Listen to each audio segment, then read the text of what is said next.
শিবাংশকে হসপিটালের বেডে দেখতে ভালো লাগে না, যতই জলই হোক না কেন। তারপরেও আমরা গেছিলাম হচ্ছে শিশু মঙ্গল হসপিটাল কালীঘাটেতে। আমার ছেলেটার সাথে কেন এরকম হয় কে জানে। শিবাংশের পাছুতে এরকম ছাল উঠে গেছিলো, ছাল উঠে রক্ত রক্ত হয়ে গেছিলো। তোমরা তো সবাই জানো যে ওর অনেক দিন ধরে শরীর খারাপ, পেটে একটা ইনফেকশন হয়েছে। সেটা ওষুধের কোর্স একবার চলার পরেও কাজ হয়নি, আবার ওষুধের 2টো কোর্স চলেছে। তারপরে এখন পটিটা একটু ঠিক আছে, কিন্তু পাছু দিয়ে ওরকম পটিটা যেহেতু অ্যাসিড বেরোচ্ছিলো, পুরো পাছুটা ওরকম নয়, র্যাশ বেরিয়ে ছাল উঠে রক্ত টাইপের বেরিয়ে গেছিলো। আর তখন ও না বসতে পারছিল, না হাঁটতে পারছিল, না শুতে পারছিল, আর খুব কাঁদছিল। মানে রাত্রিরে ও হবার পর থেকে কোনো দিন জেগে থাকেনি বা কাঁদেনি, এরকমভাবে কাঁদছে, নেওয়া যাচ্ছিল না। তো আমরা ডিসাইড করি পরের দিনই নিয়ে যাব ওকে শিশু মঙ্গল হসপিটাল কালীঘাটে। তো আমরা সেরকম অবস্থায় বেরিয়েও পড়েছিলাম। ফার্স্টে টোটো করে, তারপরে ওখান থেকে আমরা মেট্রো ধরি দক্ষিণেশ্বর থেকে। দক্ষিণেশ্বর মেট্রো ধরে আমরা পৌঁছাই হচ্ছে কালীঘাট। কালীঘাট মেট্রো স্টেশনে না, আমরা পৌঁছেছিলাম যতীন দাস পার্ক মেট্রো স্টেশনে। ওখান থেকে শিশু মঙ্গল হসপিটালটা খুব কাছে। কলকাতায় তো তোমরা জানোই যে শিশু মঙ্গলের বিকল্প বা অল্টারনেটিভ কিছু হয় না বলেই বলতে পারো। ওখান থেকে একটা অটো নিতে হয়, একটুখানি হেঁটে। অটো নিলে ওরা শিশু মঙ্গলে পৌঁছে দেয়। তো ওখান থেকে আবার 2 মিনিট হাঁটলে ওখানে রামকৃষ্ণ মিশন সেবা প্রতিষ্ঠান, পুরোটার নাম শিশু মঙ্গল কালীঘাট বলে। এটা একটাই শিশু মঙ্গল আছে, ওলাতে হয়তো অনেকগুলো দেখায়, কিন্তু তারপরেও তোমরা এখানে এরমভাবে চলে যেতে পারো। তারপরে ওখানে যেহেতু সেদিনকে রামকৃষ্ণদেবের জন্মদিন ছিল, তাই জন্য ওপিডি বন্ধ ছিল। আমাদেরকে নিয়ে যেতে হয় ইমার্জেন্সিতে ওয়েট করতে হয়। তারপরে ডাক্তার আসার জন্যে সব কিছু রেডি করতে হয়। আগের যত প্রেসক্রিপশন ছিল, তারপরে আমাদের ওখানে লাগে বাবা মায়ের আধার কার্ড আর বাচ্চার বার্থ সার্টিফিকেট। যেহেতু আমার বাচ্চার আধার কার্ড এখনও করা হয়নি, তারপরে আমরা ওখান থেকে ইমার্জেন্সিতে দেখিয়ে দেখো প্রেসক্রিপশন নিয়ে ওখান থেকে তারপরে বাইরেটা একটুখানি ওয়েট করে খেয়ে বেরিয়ে পড়ি। ওখানে ক্যান্টিনও সেদিনকে বন্ধ ছিল, কিন্তু এমনিতে রোজ তোমরা ওখানে 8টা থেকে 10টা অবধি নাম লেখা হয়, ওপিডিতে তোমরা চলে যেতেই পারো। তারপরে কিন্তু আর বাচ্চাকে দেখা হয় না। আর ওই যে 10টা অবধি নাম লেখা হয়, সেটা কিন্তু ডাক্তার দেখে হচ্ছে 4টে অবধি, মানে খুবই টাইম দিয়ে দেখে যতদূর আমরা জানি। আমার তো এটা ফার্স্ট এক্সপিরিয়েন্স, দিদি আগেও গেছে আর ওরাও গেছে, তো খুব ভালো এক্সপিরিয়েন্স। বেশি ওষুধই দেয়নি, একদম ক্রিম দিল, একটা অয়েনমেন্ট, আর বাকি ওষুধগুলো তো বন্ধ হয়ে গেছে যেহেতু পটিটা ধরে গেছে। আর হাগিস পড়াতে একদম বারণ করে দিল। তারপরে আমরা ওখান থেকে ফিরে আসছিলাম, ফিরে আসতে আসতে আমরা উল্টো দিকের মেট্রোতে উঠে পড়েছি।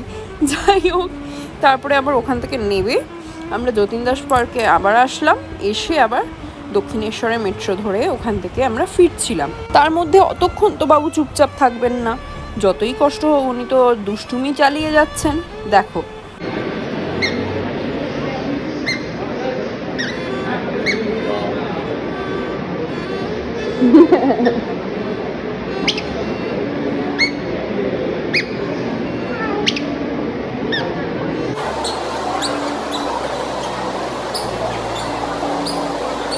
তারপরে আমরা মেট্রো আসার অপেক্ষা করছিলাম। মেট্রো আসার পরে আমরা মেট্রোতে উঠে যাই। তো ওখানে আমরা রবীন্দ্র সরোবর দেখতে পাচ্ছ, রবীন্দ্র সরোবর থেকে আমাদের উঠতে হয়। আমরা যতীন দাস পার্ক ভুল বলেছি, কেন ওইখান অবধি চলে গেছিলাম যেহেতু। তারপরে ও কিন্তু যাবার সময়ও একটু ঘুমিয়ে নেয় আর ফেরার সময়ও একটু ঘুমিয়ে নেয়, কারণ ও এতক্ষণ তো জাগা সম্ভব না। আমি উঠেছিলাম হচ্ছে ভোর 5:30টায়। উঠে থেকে সব কিছু রেডি ফেডি করে একেবারে ওর খাবার টাবার বানিয়ে সব কিছু, ওকে নিয়ে যেতে গেলে তো এক গাদা ব্যাগ হয়। এই দেখো ঘুমিয়ে পড়েছে। আমরা তখন নেমে গেছিলাম হচ্ছে দক্ষিণেশ্বর মেট্রোতে। দক্ষিণেশ্বর মেট্রোর ওখান থেকে বেরিয়ে আমরা এই দিকটা দিয়ে আসি, মানে দক্ষিণেশ্বর স্টেশনের দিক থেকে আসি, কারণ ওই দিকে লিফটে প্রচুর ভিড় ছিল। এখান থেকে বেরিয়ে আমরা যখন আসার সময়, মানে যাবার সময় যেরকম অটো করে গেছিলাম, মানে বালিখাল থেকে উত্তরপাড়া আমরা ভেবেছিলাম ঘাট পেরোবো, বাট ওখানে যেহেতু লেট হচ্ছিলো আমরা বালিখাল দিয়ে অটো করে দক্ষিণেশ্বর অবধি পৌঁছাই। বাট ফেরার সময় আমরা কি করি, ফেরার সময় আমরা আরিয়াদহ দিয়ে ফিরি, মানে দক্ষিণেশ্বরে নেবে ওখান থেকে টোটো করে, তারপরে আরিয়াদহ ঘাট পেরোলেই তো উত্তরপাড়া ঘাট। এই দেখো এখানে আবার এই সুন্দর জিনিসটা, মানে মাছ ধরার যে জাল এত সুন্দর হতে পারে সেটা এখানে দেখে ফেললাম। কি সুন্দর জিনিসটা দেখেছো। এখানে লঞ্চ আসার পরে তারপরে আমরা উঠে যাই। তারপরে আবার লঞ্চেতেও তো তাকে একটুখানি দুষ্টামি করতে হবে, বুঝেছেন। শরীরটা ভালো ছিল না, যাই হোক হাগিস পরানো বন্ধ করে দিয়েছিল বলে আমরা ওখানেই হাগিসটা খুলিয়ে দিয়েছিলাম, মানে ওখান থেকেই আর কি হাগিস পরানো বন্ধ করে দিয়েছিলাম। ও যদিও হবার পর থেকেই হাগিস পরতে একদমই পছন্দ করে না, বাট আমরা আমাদের সুবিধার্থেও বলতে পারো, অথবা ও রাত্রিরে হাগিস না পড়লে আবার হিসু করলে বারবার উঠে পড়ে। এখন হিসুটা কমিয়েছে যদিও, যাই হোক, তারপরেও আমরা ওরকম কিছু বাইরে গেলে বা কিছু, অনেকে আবার কোলে নিলে পছন্দ করে না যে কোলে হিসু করে দেবে, আমরা নিজেরা হলে একরকম, সেই জন্য আমরা পরিয়েই রাখতাম। তো এখন তো আর পড়াচ্ছি না। তারপরে ওখানে বসছে না, চুপ করে দুষ্টুমি করছে।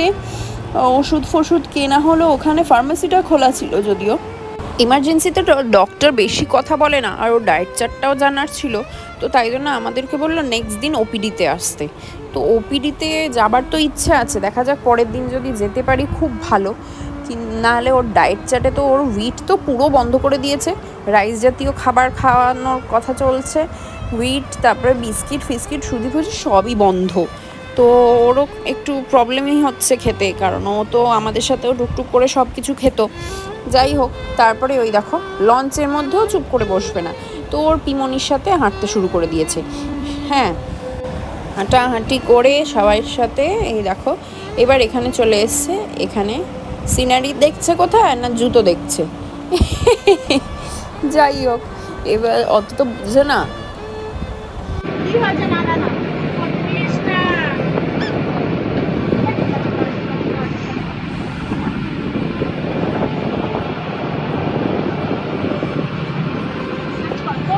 এবার ডেকের ওখানে উঠে মজা পেয়েছে, ওখানে ওঠার পরে কিন্তু গঙ্গা দেখছে। হ্যাঁ, আগে কিন্তু দেখছিল না, আগে জুতোটা দেখছিল।